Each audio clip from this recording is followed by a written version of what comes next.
जसलाई वैभवताको उन्माद थिएन, जसलाई अभाव र गरिबीमा पनि नैराश्य थिएन, सारा नेपाली कङ्ग्रेस र प्रजातान्त्रिक आन्दोलनका लागि, नेपाली काङ्ग्रेसका लागि उहाँको अहिलेको हिसाबले अरबौँको सम्पत्ति, अहिलेको मलाई बालुवाटार सबै उहाँको, कलैया नगरपालिका, वीरगञ्ज महानगरपालिकाका जग्गाहरू सबै उहाँको, आफै अर्थमन्त्री हुँदा सबै राष्ट्रियकरण गर्नुभयो र कङ्ग्रेस भए बापत ललिता निवास पनि जफत भयो, जहाँ अहिले प्रधानमन्त्री, प्रधान न्यायाधीश, सभामुख सबै चाहिँ राष्ट्र बैङ्क सबै उहाँकै घर कम्पाउन्डमा छन्। त्यसकारण चाहिँ नि एउटा सम्भ्रान्त हुने खाने परिवारमा जन्मिएर पनि प्रजातन्त्रको लागि सारा आफ्नो श्री सम्पत्ति जीवन उत्सर्ग गर्ने पात्रको नाम नै जनरल सुवर्ण शमशेर हो।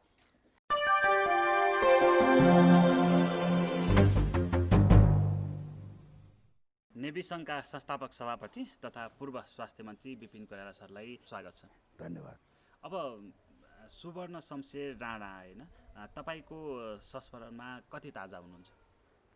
सुवर्णजी चाहिँ नि एक त म नेपाली कङ्ग्रेसमै सम्बद्ध भएको, अर्को नेपाल विद्यासङ्घको संस्थापक सभापति को नाताले पनि सुवर्णजीसित मेरो विशेष सम्बन्ध चिनजान भएको। अब सुवर्णजीको बारेमा नेपालको राजनीतिक इतिहासमा उहाँको योगदान के छ भन्ने सन्दर्भ चाहिँ बडो महत्त्वपूर्ण छ। राणा प्रधानमन्त्री भीम शमशेरका नाति, हिरण्य शमशेरका छोरा, एक मात्रै, 1968 सालमा जन्मिएका उनी चाहिँ नि एमए डबल एमए पढेका, सम्भ्रान्त, चाँदीको थालमा सुनको चम्चाले भात खान पुग्ने ऐश्वर्यशाली वैभवशाली राणा खानदानमा जन्मिएर पनि उहाँको नेपाली राजनीतिमा योगदान के रह्यो भने चाहिने प्रजातन्त्र प्राप्तिको लडाइँमा 7 सालको जनक्रान्तिमा अग्रमोर्चामा फिल्डमै बिपी कोइराला उहाँ कमान्डर, त्यो योगदान उहाँको। अब उहाँको चाहिँ नि राणामा भीम शमशेरले बसालेको चाहिँ नि प्रधानमन्त्रीको उत्तराधिकारीमा उहाँको हजुरबाले बसालेकोमा हिरण्य शमशेर, त्यो बेलाका कमान्डर 7 साल अगाडिका मोहन शमशेरको टाइमका रुद्र शमशेर, यी पनि रोलवाला थिए। अब 2.5 वर्षमै उनको हजुरबा शासनबाट हटे। त्यसपछि धीर शमशेरका सबभन्दा कान्छा छोरा युद्ध शमशेर प्रधानमन्त्री भए।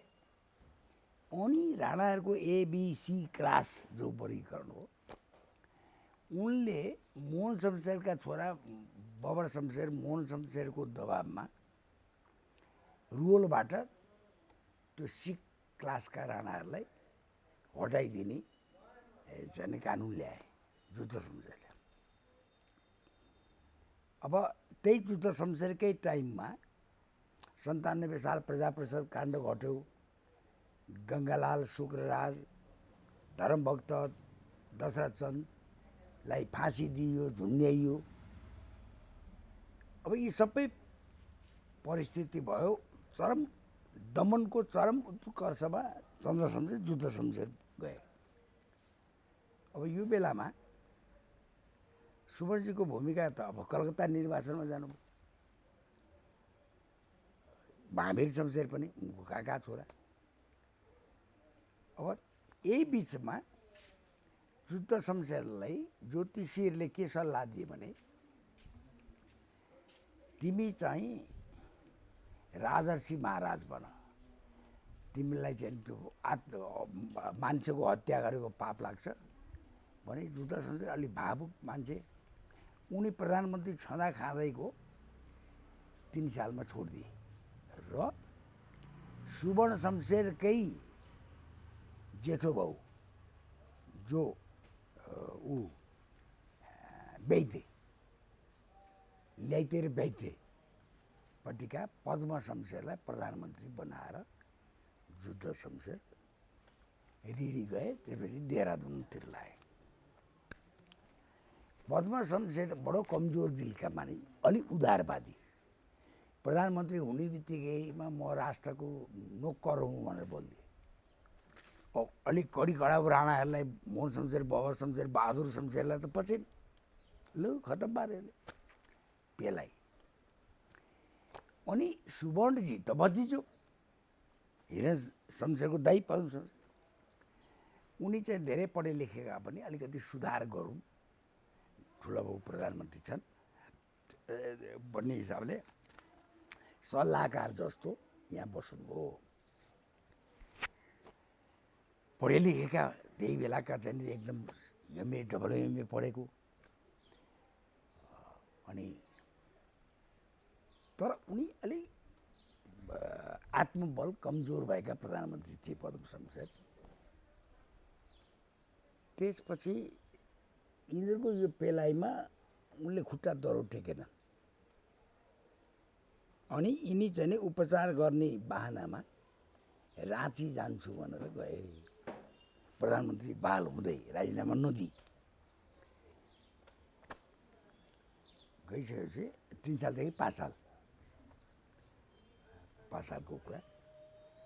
अनि सुवर्णजीहरूले सूर्यबाबु पनि त्यही सुवर्ण शमशेरकै घरमा, सूर्यबाबुको पिताजी पनि सुब्बा हिरण्य शमशेर, सूर्यबाबु सूर्यप्रसाद उपाध्याय, उहाँहरूले सकभर पद्म शमशेरलाई सल्लाह दिने काम त गर्नुभयो। तर यिनले खुट्टा नटेकेपछि यिनी राँची गई उहीँबाट राजीनामा पठाइदिए। अब सुवर्णजी, महावीर शमशेरहरूलाई के भइदियो भनेदेखि अब यिनीहरूले त मार्छन्। अब राणा शासन त मारकाटमै विश्वास गरेर आएको। अब कोत पर्व, भण्डारकाल पर्व, जङ्गबहादुरको त्यही हो। त्यसपछि उहीँबाट राजीनामा पठाएपछि मोहन शमशेर प्रधानमन्त्री भए। अनि उता चाहिँ भारतमा एकीकृत सारा युवा पुस्तालाई गरिकन जम्मा पारिकन बिपी कोइरालाले राष्ट्रिय काङ्ग्रेसको स्थापना 3 सालमा गर्नुभयो, शान्तिपूर्ण आन्दोलन गर्ने हिसाबले। किनभने छाप त भारतीय गान्धीको आन्दोलनको थियो उहाँहरूलाई। सुवर्ण शमशेर, उनको भाइ काका छोरो महावीर शमशेर, त्यसपछि सूर्यप्रसाद उपाध्याय, जुम्लेली राजा महेन्द्र विक्रम शाह थिए। उहाँहरूको पहलमा 5 सालमा नेपाल प्रजातन्त्र काङ्ग्रेस गठन सुवर्णजीकै प्रयासमा भयो। त्यसको चाहिँ सिद्धान्त के थियो भनेदेखि राणा शासनको विरुद्ध सशस्त्र क्रान्ति गर्ने। बिपीको राष्ट्रिय काङ्ग्रेसको शान्तिपूर्ण, त्यही दुईवटा पार्टी भयो राणा शासनको खिलाफ, मिसन एउटै छ। त्यसपछि भइदियो के भनेदेखि भारतका समाजवादी नेताहरू पनि, नेहरूको पनि प्रयास भयो होला। सुवर्ण शमशेरको प्रजातान्त्रिक काङ्ग्रेससित स्रोत साधन पर्याप्त जनशक्ति छैन। बिपीको राष्ट्रिय काङ्ग्रेसमा सशस्त्र क्रान्तिलाई चाहिने हतियारै छैन, पैसै छैन, तर जनाधार छ। जनाधार चाहिँ राष्ट्रिय काङ्ग्रेसको किन पनि स्थापित व्रत भयो भनेदेखि बिपी 4 सालमा विराटनगरमा मजदुर आन्दोलन पक्रिएर धनकुडादेखि पैदल 25 दिन लाएर काठमाडौँ ल्याइयो। बिपी चाहिँ फेरि 5 सालमा भूमिगत आएर काठमाडौँका विभिन्न युवाहरूलाई पनि सङ्गठित गरिसक्नु भएको थियो राष्ट्रिय काङ्ग्रेसको हैसियतमा। जनाधार चाहिँ काङ्ग्रेसको बनिसकेको थियो, राष्ट्रिय काङ्ग्रेसको। त्यसपछि दुईवटा नेताहरूको प्रयासमा सशस्त्र क्रान्ति गर्ने शर्तमा बिपी र सुमनजीको बिचमा मेलमिलाप भयो र 6 सालमा राष्ट्रिय काङ्ग्रेस र प्रजातन्त्र काङ्ग्रेस एकीकरण भएर नेपाली कङ्ग्रेस नाम रह्यो। त्यसमा चाहिँ नि नाम दुईटैको राष्ट्रिय काट्यो, नेपाली मात्रै रह्यो, प्रजातन्त्र काट्यो, काङ्ग्रेस दुईटैको मिलापत्रमा। त्यो बेला राष्ट्रिय काङ्ग्रेसको झन्डा 3 तारा थियो। सुवर्णजीले लाखौँ रुपियाँका झन्डा कोठाभरि 4 तारे झन्डा जो अहिले काङ्ग्रेसको छ नि बनाइसके। सम्झौता हुँदाखेरि राष्ट्रिय काङ्ग्रेसको झन्डा राख्ने तय भएर छ। अनि बिपीलाई लिएर गए सुमन शमशेरले कलकत्तामा कोठा यो बिपी झन्डा। अनि तपाईँ बिपीलाई सुमनजीले भन्नुभएछ बिपी यो झन्डा त नाश हुने भयो, 4 तारे झन्डा बनाइसकेका थिएँ मैले यस्तो भनेपछि झन्डामा के राखेको छ, यत्रो किन नोक्सान पार्नु भनेर बिपीले 3 ताराको सट्टा 4 तारे प्रजातन्त्र काङ्ग्रेसको झन्डालाई नेपाली कङ्ग्रेस झन्डा बनाउनु मान्नुभयो। गणेश मानजीहरू सब उफ्रिएर विरोधै भयो अरे। भनेपछि अब हात हतियार त चाहियो, बिपीहरूसित छैन पैसा। सारा त्यो पैसाको बन्दोबस्त सुवर्णजी र चाहिँ महावीर शमशेरले खर्च गरे। गणेशमानजी र बिपी चाहिँ भेट्न जाँदाखेरि गणेशमानजीले बडो रमाइलो कुरा सुनाउनुहुन्थ्यो। बिपी कति पैसा भयो भने तपाईँको क्रान्ति हुन्छ भनेर गणेशलाई सुवर्णजीले सोध्नु। सुधा गणेशमानको मुख बिपीले, बिपीको मुख गणेशमानले हेरे। धेरै भनौँ भने बाघला फेरि राणा छोरो के हो, 30 लाख भए क्रान्ति हुन्छ भने बिपी र गणेशमानले। सुवर्णजी हाँसेर 30 लाखले क्रान्ति हुने भए अहिले ल्याउनुहोस्, म अहिले दिन्छु। कहाँ हुन्छ 30 लाखले क्रान्ति? हामी दाजुभाइको शर्त छ, मैले 3 करोड खर्च गरेदेखि भाइ महावीर शमशेरले 3 करोड खर्च गर्छ आदि आदि। त्यही पैसा बन्दोबस्त भएर बिपीलाई सजिलो के भयो, उहाँ अन्तर्राष्ट्रिय समाजवादीको नेता, बर्मामा समाजवादीहरू सत्तामा थिए।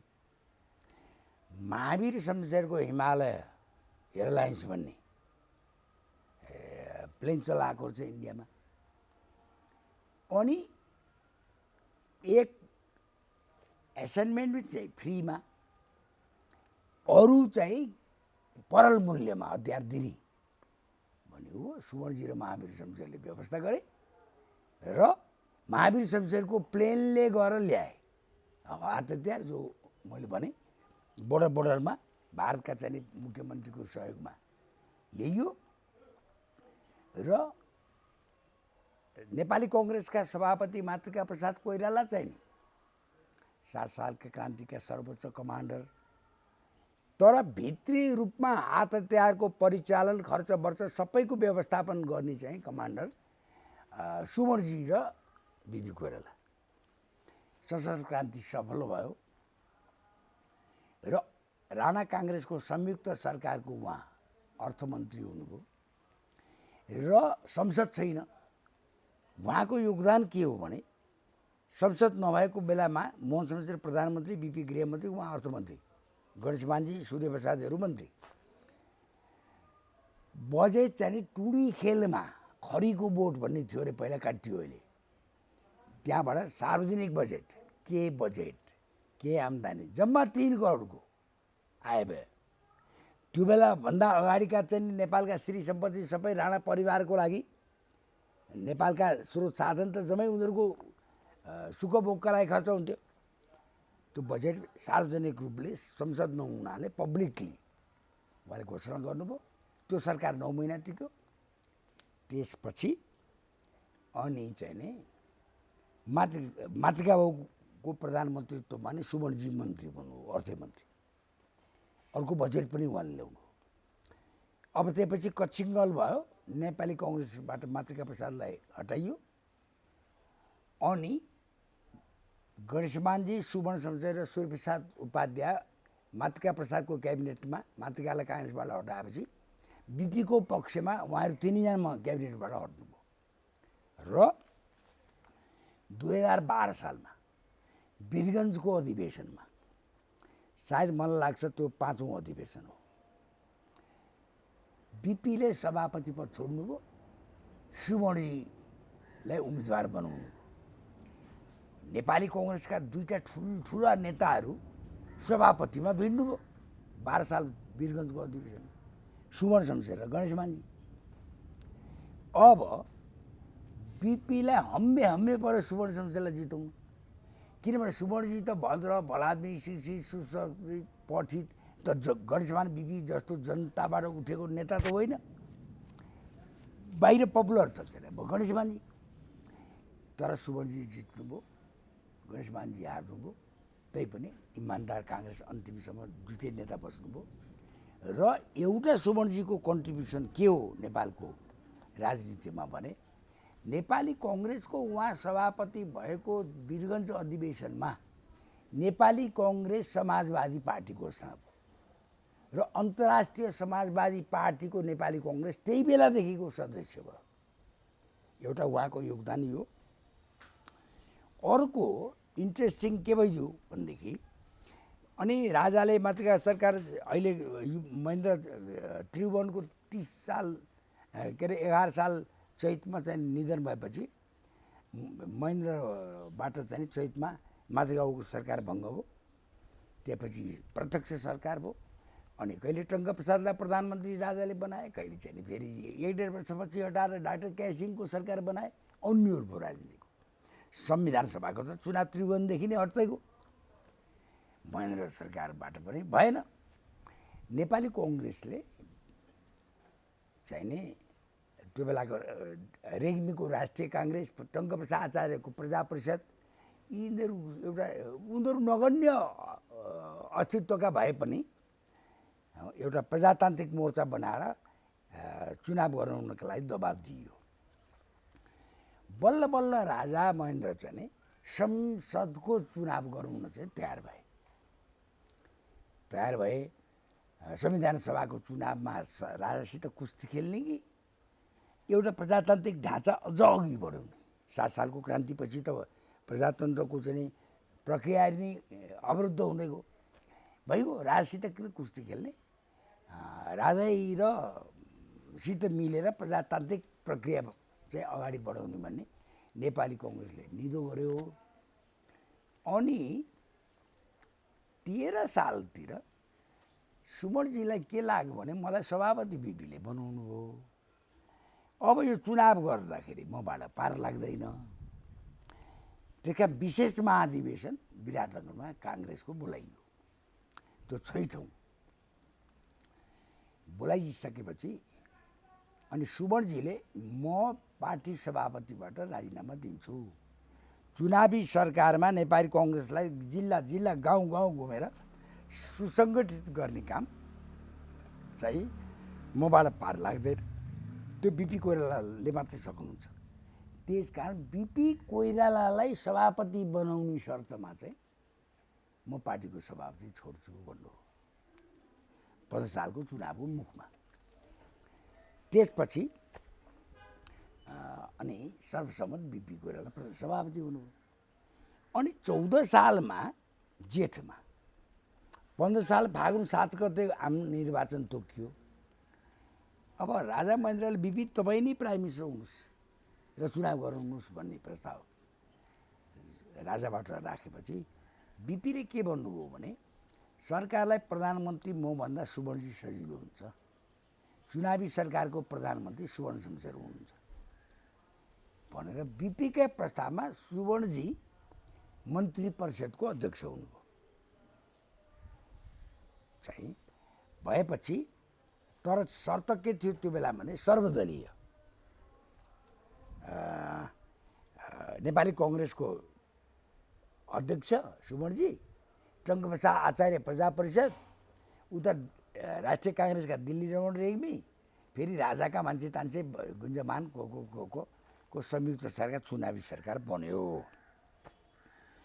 बनिसकेपछि अनि बिपीले के गर्नुभयो भन्दाखेरि त्यो बेलामा महामन्त्री चाहिँ नि अरू नै थिए, तिनीहरूलाई हटाएर सूर्यप्रसाद उपाध्याय र गणेशमान सिंह नेपाली कङ्ग्रेसको महामन्त्री, बिपी सभापति, सुमरजी, चारवटा ठुला नेता मध्येमा त एउटा मन्त्री परिषदको अध्यक्ष, दुईवटा महामन्त्री, एउटा अध्यक्ष भएर संयुक्त रूपले देशव्यापी प्रचार प्रसारको काम सकियो।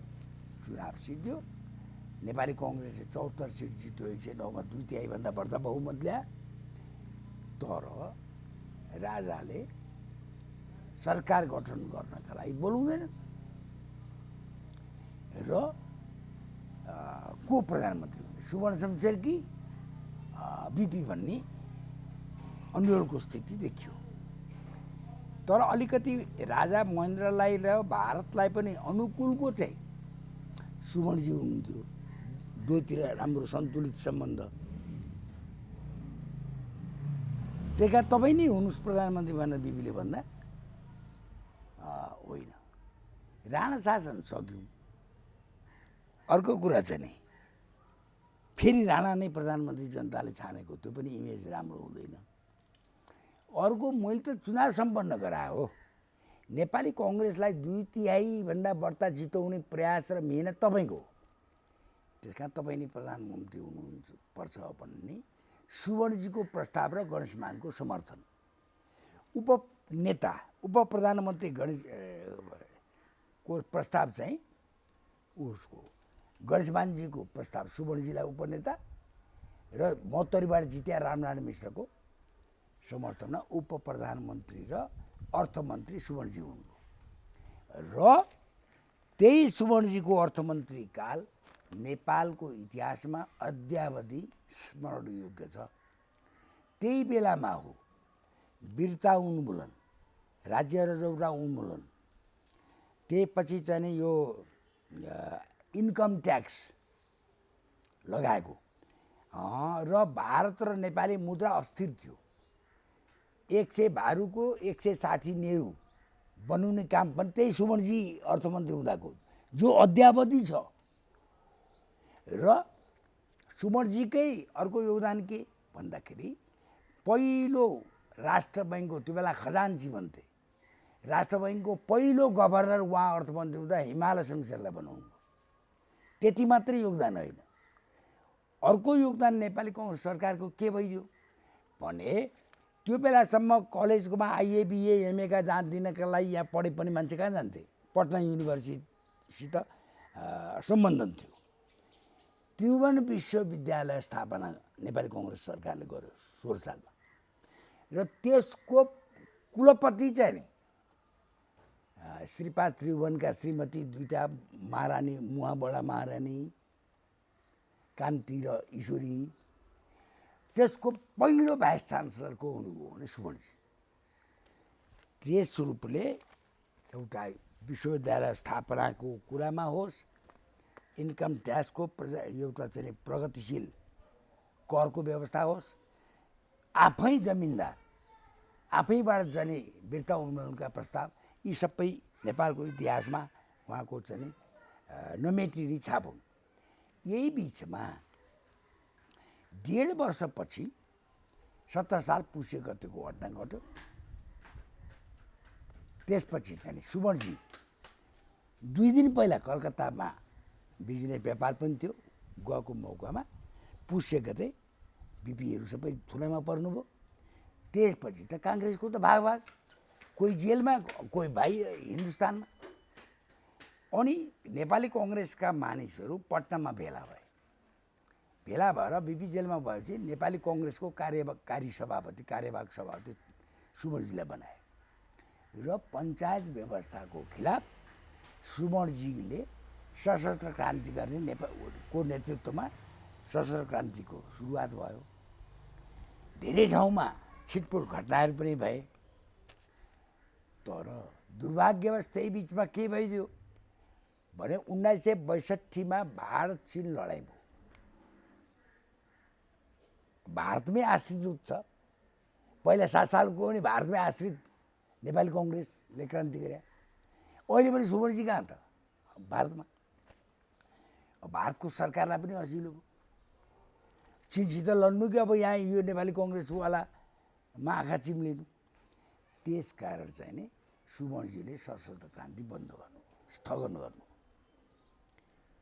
त्यस बिचमा सुमनजीलाई दायित्व के थियो? दुईटा महत्त्वपूर्ण दायित्व अभिभावक काङ्ग्रेसको भनेदेखि एउटा हजारौँ नेपाली कङ्ग्रेसका कार्यकर्ताहरूलाई समायोजन गरेर भारतमा खानपिनको सारा व्यवस्था गरेर त्यहाँ राख्नु पनि एउटा चुनौती थियो, जो 8-8 वर्ष राख्नुभयो। अर्को उहाँको चुनौती के थियो भने कार्यवाहक सभापतिको हैसियतले आफ्ना नेता बिपी कोइराला, साथी गणेशमानजी, भट्टराईजीहरू जेलमा छन्। सयौँ नेपाली कङ्ग्रेसका नेता जेलमा छन् काठमाडौँमा। यिनीहरूको रिहा गर्ने काम र त्यो भारत निर्वासित कार्यकर्ताहरूलाई आम माफी दिलाएर नेपाल भित्र्याउने काम दुईटा चुनौती भयो उहाँलाई। त्यसैले उहाँले यो बिपी छोड्न र चाहिँ ती कार्यकर्ताहरूलाई नेपाल भित्र्याउने एउटा भावभूमि, एउटा वातावरण बनाउनुको लागि चाहिँ उहाँले नेपालमा सबभर्सिभिल ध्वंसात्मक तत्त्वको वृद्धि भएको हुनाले प्रजातन्त्रको क्रमिक विकास गर्दै जाने महाराधिराजलाई म सहयोग प्रस्ताव टक्राउँछु भनेर वक्तव्य दिनु 25 सालमा 15 मे 1968। त्यसकै पृष्ठभूमिमा बिपी छुट्नुभयो 8 वर्षपछि, गणेशमानजी छुट्नुभयो। अनि भारत निर्वासित कार्यकर्ताहरू सबैलाई भित्र ल्याउनुभयो। एउटा त्यो ठुलो अभिभावक उहाँको त्यो त भयो। बिपी छुटेपछि 8 वर्ष जेलबाट छुटेपछि उपचार गर्न जानुभयो। राजा बेलायत गए, फेरि बम्बईमा भेट भयो राजासित, नेपालमै कुरा गर्ने भनियो। अनि बिपी चाहिँ ले संविधान लेख्ने, महाराज चाहिँ महेन्द्रले न्वारण गर्ने संविधानको टाउको गिरिजाहरूसित त्यो सहमति। बिपी त्यो बेलामा 52 सायद चाहिँ 52 वर्ष। विराटनगर जानु। विराटनगरमा जति बिपी वर्षको 52वटा गेट भनेर भव्य सभा, उहाँको त होम कन्स्टिट्युन्सी पनि। एलिट क्लब, विभिन्न युथहरूको छलफलमा उहाँले बोल्नुभयो। अब बिपी बाहिर जानुभयो, पक्रिन्छ फेरि भनेर भर्खर 8 वर्ष बसेर छुट्या छ। सुमनजीले बिपी भारतको सहयोग गर्दैन, मलाई चाहिँ पेन्डुलम बनाएर यत्रो वर्ष राख्यो, सशस्त्र क्रान्ति नगरौँ, म फेल भएँ। सुमन शमशेर त सशस्त्र क्रान्तिको पक्षधर हो नि। पहिलाको उहाँको प्रजातन्त्र काङ्ग्रेस पनि हात हतियारवाला क्रान्ति गर्ने भनेर स्थापना भएको। 17 सालपछि पनि पञ्चायतको बेला बन्दुक उठाउनु भयो। तर 7 सालको अवस्था छैन बिपी, तपाईँ बाहिर नजानु, सशस्त्र क्रान्ति हुँदैन। सुमनजीले भन्नुभएको आफूले अनुभव गरेको कुरा बिपीले सेयर गर्नु, बिपीले मान्नु भएन। जानु बिपीले पनि 29-30-31 सालमा ठाइठुइ सशस्त्र गर्नुभयो। अब सुमनजीलाई गाह्रो के, यता राजासित वातावरण बनाउनलाई बिपीको त्यो कार्यवाहीले चाहिँ नि अलिकति अनिजी भइरहेछ। सुमनजीले 25 सालमा रियलाइज गरेका कुरा बिपीले अब प्रजातन्त्रको झगडा राजैसित, राष्ट्रिय एकता, यो अखण्डता, राष्ट्रियताका लागि त्यो सङ्कट टार्नलाई राजैसित मिलेर मुलुक जोग्नु पर्यो भनेर 33 साल पुस 16 गते बिपीले पनि त्यही जुन सुमनजीले 25 सालमा रियलाइज गरेको कुरा अलि ढिलो। सुमनजीको सहयोग प्रस्ताव राजालाई मात्रै भयो, थ्योराइज गर्नु भएन। बिपीले त्यसलाई थ्योराइज गर्नुभयो। फरक त त्यो नीति करिब त्यही हो। त्यतिकै त्यो अब राजा बिपी बिरामी पर्नुभयो जेलमा, फेरि उपचार गरेर फर्किएपछि 34 साल कार्तिकमा हामी यता चाहिँ 600-700 युवा काङ्ग्रेस पुगेका थियौँ। बिपी अमेरिकाबाट आएपछि त्यो बेलामा हामीले सँगै जेल बसे हाम्रो कृष्णप्रसाद भट्टराईलाई कार्यवाहक सभापति, बिपी र गणेशमान त जेलमा गइहाल्छन् भन्ने हिसाबले हाम्रै उपस्थितिमा बिपीले गिरिजाप्रसाद र प्रसन्ननारायण चौधरीलाई महामन्त्री अनि कृष्णप्रसाद भट्टराईलाई काङ्ग्रेसको कार्यवाहक सभापति बनाउनु भयो। कलकत्तामा सुवर्णजी प्यारालाइसिस भएर थल्लिएर मृत्युशयमा बसेका बेला बिपी पुग्नु। दुईटै नेता भाव विभोर भएर रोए र बिपी म तपाईँलाई नेपाली काङ्ग्रेसको नासो सुम्पिन बाँचिराखेको छु भनेर नेपाली काङ्ग्रेसको जो कार्यवाहक हुनुहुन्थ्यो त्यो जिम्मा बिपीलाई लाउनु भयो र बिपी यहाँ फर्किनुभयो। सुवर्णजी 34 साल कार्तिक 24 गते कलकत्तामा निधन भयो। उहाँको चाहिँ भस्म प्रवाह नेपालका नदीहरूमा बागमतीदेखि लिएर गर्नलाई पनि त्यो भस्म ल्याउन पनि त्यो पञ्चायत सरकारले पर्मिट गरेन। त्यसरी को सपुत जसलाई वैभवताको उन्माद थिएन, जसलाई अभाव र गरिबीमा पनि नैराश्य थिएन, सारा नेपाली काङ्ग्रेस र प्रजातान्त्रिक आन्दोलनका लागि नेपाली काङ्ग्रेसका लागि उहाँको अहिलेको हिसाबले अरबौँको सम्पत्ति, अहिलेको मलाई बालुवाटार सबै उहाँको, कलैया नगरपालिका, वीरगञ्ज महानगरपालिकाका जग्गाहरू सबै उहाँको, आफै अर्थमन्त्री हुँदा सबै राष्ट्रियकरण गर्नुभयो र काङ्ग्रेस भए बापत ललिता निवास पनि जफत भयो, जहाँ अहिले प्रधानमन्त्री, प्रधान न्यायाधीश, सभामुख सबै को चाहिँ राष्ट्र बैङ्क सबै उहाँकै घर कम्पाउन्डमा छन्। त्यसकारण चाहिँ नै एउटा सम्भ्रान्त हुने खाने परिवारमा जन्मिएर पनि प्रजातन्त्रको लागि सारा आफ्नो श्री सम्पत्ति जीवन उत्सर्ग गर्ने पात्रको नाम नै जनरल सुवर्णशमशेर हो।